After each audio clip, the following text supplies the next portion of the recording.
In today's video, I'm going to teach you what are fault paths and how to use it. We'll start right inside Salesforce. First, log into your Salesforce account so you're on the home page. From there, open Advanced Setup to get into the setup area where all your automation tools live. In the Quick Find box, type Flows, then open the Flows page and create a new flow. Choose Triggered Automations, and then select Record Triggered Flow. For this example, we'll work with the Account object, so select Account as the object you want to trigger on.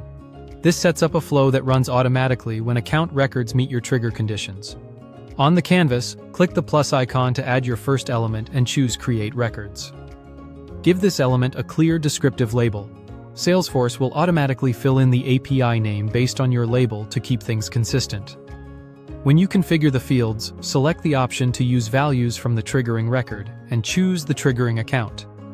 That tells the flow to pull field values right from the account that fired the automation, which is a best practice for simple, reliable mapping. Now, open the menu with the three dots on your Create Records element and select Add Fault Path.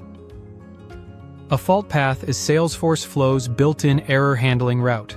If this element runs into a problem, like a validation rule, missing required data, or a permissions issue, the flow follows the red fault connector instead of stopping abruptly. This lets you handle errors gracefully by sending notifications or logging details so troubleshooting is faster and users aren't left guessing. Click the plus icon on that fault connector and select Send Email. Send Email is a native flow action that lets you craft and send an email directly from the flow without setting up a separate email alert. It's perfect for notifying admins or support when something goes wrong. Give the email action a clear label. Again, the API name will autofill. Next, set the input values. Choose your recipients, add a concise subject, and include a message body that explains what failed and why the email was triggered.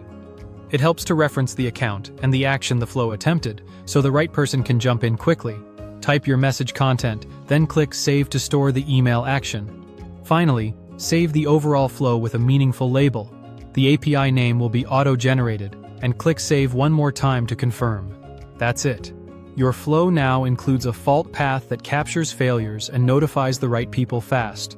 Test thoroughly in a safe environment, use clear labels, and you'll have reliable, maintainable automation.